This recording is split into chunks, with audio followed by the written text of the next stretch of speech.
ನಮಸ್ಕಾರ ಎಲ್ಲರಿಗೂ ನಮ್ಮ ಶಶಿ ಮನೆ ಊಟ ಚಾನಲ್ಗೆ ಸ್ವಾಗತ. ಈಗ ನಾನು ಮೆಂತೆ ಕಡುಬನ್ನು ಮಾಡ್ತಾ ಇದ್ದೀನಿ. ಇದನ್ನು ಗೋಧಿ ಹಿಟ್ಟು ಮತ್ತು ಜೋಳದ ಹಿಟ್ಟಿನಿಂದ ಮಾಡ್ತಾ ಇದ್ದೀನಿ. ಇದನ್ನು ಹೇಗೆ ಮಾಡೋದಂತ ನೋಡೋಣ. ಇದಕ್ಕೆ 1 ಕಪ್ ಜೋಳದ ಹಿಟ್ಟನ್ನು ತಗೊಂಡೇನಿ. ಅದನ್ನು ಈ ಥರ ಜರಡಿ ಮಾಡ್ಕೋಬೇಕು. ಆಮೇಲೆ 1 ಕಪ್ ಗೋಧಿ ಹಿಟ್ಟನ್ನು ತಗೊಂಡೀನಿ. ಅದನ್ನು ಜರಡಿ ಮಾಡ್ಕೋಬೇಕು. 2 ಸಮನಾಗಿ ತಗೊಂಡೀನಿ. ಇದು 2 ಮಿಕ್ಸ್ ಮಾಡೋದ್ರಿಂದ ಅವು ಅಲ್ಲಿಗೆ ಅಂಟಲ್ಲ, ಹಾಗೆ ಬೇಗನೆ ಜೀರ್ಣ ಆಗ್ತವೆ. ಹಾಗೆ ಟೇಸ್ಟನ್ನು ಡಿಫ್ರೆಂಟಾಗಿ ತುಂಬ ಚೆನ್ನಾಗಿರುತ್ತೆ. ಹಾಗಾಗಿ ಈ ಥರ ಮಾಡ್ತಾಯಿದ್ದೀನಿ. ಆಮೇಲೆ ಇದಕ್ಕೆ 2 ಸ್ಪೂನ್ ಎಣ್ಣೆ ಹಾಕಬೇಕು. ಹಾಕಿ ನೀರು ಹಾಕಿ ನಾದಬೇಕು. ಚಪಾತಿ ಹಿಟ್ಟಿನ ಹದಕ್ಕೆ ನಾದಬೇಕು. ನೀರನ್ನ ಸ್ವಲ್ಪ ಹಾಕಿ ನಾದ್ತಾ ಹೋಗಬೇಕು. ಇದು ಚಪಾತಿ ಹಿಟ್ಟಿನ ಹದಕ್ಕೆ ಆದರೆ ಆಯಿತು. ಈ ಥರ ನೀರು ಹಾಕ್ತಾ ನಾದಬೇಕು. ಒಂದು 10 ನಿಮಿಷ ಇದನ್ನು ನೆನೆಯೋಕ್ಕೆ ಬಿಡಬೇಕು. ಆಮೇಲೆ ಇಷ್ಟು ಎಣ್ಣೆನ ತಗೊಂಡು ಆಮೇಲೆ ಕೈಗೆಲ್ಲ ಎಣ್ಣೆನ ಹಚ್ಚಬೇಕು. ಹಚ್ಚಿ ಈಗ ಹಿಟ್ಟನ್ನು ಸ್ವಲ್ಪ ನಾದ್ಕೋಬೇಕು. ಆಮೇಲೆ ಸಣ್ಣ ಸಣ್ಣ ಉಂಡೆಗಳಾಗಿ ಮಾಡ್ಕೋಬೇಕು. ಈ ಥರ ಸಣ್ಣ ಉಂಡೆನ ತಗೊಂಡು ಈ ಥರ ಎಣ್ಣೆ ಹಚ್ಚಿ ಉದ್ದಾಗಿ ಮಾಡಿಕೊಂಡು ಈ ಥರ ಕಟ್ ಮಾಡುವಾಗ ಈ ಬೆರಳಿಗೆ ಎಣ್ಣೆನ ಹಚ್ಚಿರಬೇಕು. ಅವು ಎಣ್ಣೆನ ಹಚ್ಚೋದ್ರಿಂದ ಒಂದಕ್ಕೊಂದು ಅಂಟಲ್ಲ, ಹಿಟ್ಟು ಅಂಟಲ್ಲ. ಈ ಥರ ಹಾಕೋದ್ರಿಂದ, ಈ ಥರ ಮಾಡಿ ಹಾಕೋದ್ರಿಂದ ಅವು ಅಂಟಲ್ಲ, ಬಿಡಿ ಬಿಡಿಯಾಗಿ ಇರ್ತಾವೆ. ಹಾಗಾಗಿ ಈ ಥರ ಎಣ್ಣೆ ಹಚ್ಚಿ ಈ ಥರ ಮಾಡ್ತಾ ಹೋಗಬೇಕು. ಎಲ್ಲನೂ ಈ ಥರ ಮಾಡ್ಕೋಬೇಕು.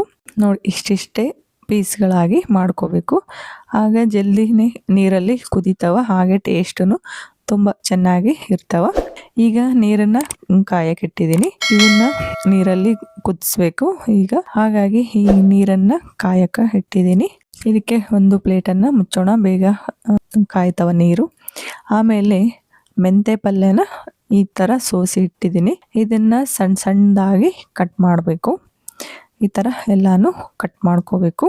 ಮೆಂತೆ ಪಲ್ಯನ ಸಣ್ಣದಾಗಿ ಕಟ್ ಮಾಡ್ಕೋದ್ರಿಂದ ಅದು ಎಣ್ಣೆಯಲ್ಲಿ ಹಾಕಿದಾಗ ಒಂದೇ ಕಡೆ ಕೂಡಲ್ಲ. ನೋಡಿ, ಈ ಥರ ಕಟ್ ಮಾಡ್ಕೋಬೇಕು. ಆಮೇಲೆ ಬೆಳ್ಳುಳ್ಳಿನ ತೊಗೊಂಡಿನಿ, ಸುಲಿದಿಟ್ಟಿರೋದು. ಇವನ್ನ ಈಗ ಎಲ್ಲನೂ ಮಾಡಿ ಆಯಿತು. ನೋಡಿ, ಈ ಥರ ಅಂಟಿದಾಗೆ ಕಾಣುತ್ತೆ, ಆದರೆ ಅಂಟಿರಲ್ಲ. ನೀರಾಗಿ ಹಾಕಿದರೆ ಎಲ್ಲ ಬಿಟ್ಕೊಳ್ಳುತ್ತೆ. ನೋಡಿ, ಈ ಥರ ಹಿಂಗೆ ಬಿಡಿಸಿದ್ರೆ ಎಲ್ಲನೂ ಬರ್ತಾವೆ. ಇವನ್ನ ನೀರಾಗ ಕುದಿಯೋ ನೀರಲ್ಲಿ ಹಾಕಿದರೆ ಎಲ್ಲನೂ ಒಂದಕ್ಕೊಂದು ಬಿಡ್ತಾವೆ. ಈಗ ನೀರು ಕಾದಿವೆ. ಇದಕ್ಕೆ ಈಗ ಹಿಟ್ಟಿನಿಂದ ಮಾಡಿವಲ್ವ, ಅವನ್ನೆಲ್ಲ ಇದರಲ್ಲಿ ಹಾಕಬೇಕು. ಎಲ್ಲನೂ ಹಾಕಿ ಒಂದು ಕುದಿ ಬರೋ ತನಕ ಕುದಿಸ್ಬೇಕು. ಆಮೇಲೆ ಎಲ್ಲ ಹಾಕಿದ ಮೇಲೆ ಈ ಥರ ಲೈಟಾಗಿ ಕಲಿಸ್ಬೇಕು. ಈ ಥರ ಕಲಿಸ್ತಾ ಇರಬೇಕು. ಈ ಥರ ನೀರಾಗಿ ಹಾಕಿದ ಮೇಲೆ ಎಲ್ಲನೂ ಈ ಥರ ಬಿಡಿ ಬಿಡಿಯಾಗಿ ಹಾಕ್ತವೆ. ಈಗ ಇದನ್ನು ಮುಚ್ಚಿಡೋಣ. ಇದು ಒಂದು ಕುದಿಯೋವರೆಗೂ ಕುದಿಸ್ಬೇಕು. ಈಗ ಇದನ್ನು ನೋಡೋಣ. ನೋಡಿ, ಈ ಥರ ಪ್ರೆಸ್ ಮಾಡಿದರೆ ಎಲ್ಲನೂ ಒಳಗಡೆ ಕುದ್ದಿರಬೇಕು. ನೋಡಿ, ಎಲ್ಲನೂ ಕುದ್ದಿದೆ. ಈಗ ಇವು ನೀರೆಲ್ಲ ತೆಗೆದು ಬಸಿಬೇಕು. ಆಮೇಲೆ ಒಂದು ಕಡಾಯಿಗೆ 3ರಿಂದ 4 ಸ್ಪೂನ್ ಎಣ್ಣೆನ ಹಾಕಬೇಕು. ಎಣ್ಣೆ ಕಾದ್ಮೇಲೆ ಜೀರಿಗೆ ಸಾಸಿವೆನ ಹಾಕಬೇಕು.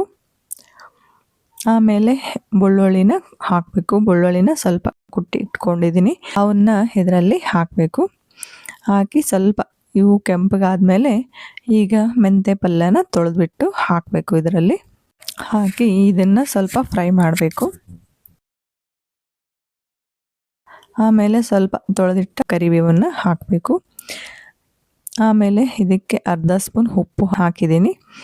ಆಮೇಲೆ 1/2 ಸ್ಪೂನ್ ಅರಿಶಿಣನ ಹಾಕಬೇಕು. ಆಮೇಲೆ 3/4 ಸ್ಪೂನು ಖಾರ ಪುಡಿನ ಹಾಕ್ತಾಯಿದ್ದೀನಿ. ನಿಮಗೆ ಖಾರ ಜಾಸ್ತಿ ಬೇಕಂದರೆ ಜಾಸ್ತಿನೂ ಹಾಕ್ಬೋದು. ಹಾಕಿ ಇದನ್ನೆಲ್ಲ ಈಗ ಚೆನ್ನಾಗಿ ಕಲಿಸ್ಬೇಕು. ಈ ಥರ ಎಲ್ಲನೂ ಕಲಿಸ್ಬೇಕು. ಆಮೇಲೆ ಬಸ್ತಿರೋದನ್ನು ಇದರಲ್ಲಿ ಹಾಕಬೇಕು. ಹಾಕಿ ಈಗ ಅದನ್ನೆಲ್ಲ ಚೆನ್ನಾಗಿ ಕಲಿಸ್ಬೇಕು. ಯಾರೆಲ್ಲ ಇನ್ನೂ ನಮ್ಮ ಚಾನಲ್ಗೆ ಸಬ್ಸ್ಕ್ರೈಬ್ ಮಾಡಿಲ್ವೋ ಸಬ್ಸ್ಕ್ರೈಬ್ ಮಾಡಿ, ಬೆಲ್ ಐಕಾನ್ ಆನ್ ಮಾಡಿ. ನಮ್ಮೆಲ್ಲ ವಿಡಿಯೋಗಳು ನಿಮಗೆ ತಲುಪುತ್ತವೆ. ಇದು ಜೋಳದ ಹಿಟ್ಟು, ಗೋಧಿ ಹಿಟ್ಟು 2 ಮಿಕ್ಸ್ ಮಾಡಿ ಮಾಡೋದ್ರಿಂದ ಇವು ತಿನ್ನುವಾಗ ಹಲ್ಲಿಗೆ ಅಂಟಲ್ಲ, ಜಿಗಿ ಅನ್ಸಲ್ಲ, ತುಂಬಾ ಟೇಸ್ಟಿಯಾಗಿ ಇರ್ತಾವ. ಇದನ್ನ ತುಂಬಾ ಸುಲಭವಾಗಿನೇ ಮಾಡ್ಕೋಬಹುದು. ಇವನ್ನ ಒಂದ್ಸಲ ಟ್ರೈ ಮಾಡಿ ಹೇಗಾಯ್ತಂತ ನನಗೆ ಕಾಮೆಂಟಲ್ಲಿ ತಿಳಿಸಿ. ಈ ವಿಡಿಯೋ ನಿಮಗೆ ಇಷ್ಟವಾಯಿತು ಅಂತ ಅನ್ಕೊತೀನಿ. ಈ ವಿಡಿಯೋಗೆ ಲೈಕ್ ಮಾಡಿ, ಶೇರ್ ಮಾಡಿ ಮತ್ತು ಸಬ್ಸ್ಕ್ರೈಬ್ ಮಾಡೋದನ್ನ ಮರಿಬೇಡಿ. ಧನ್ಯವಾದಗಳು.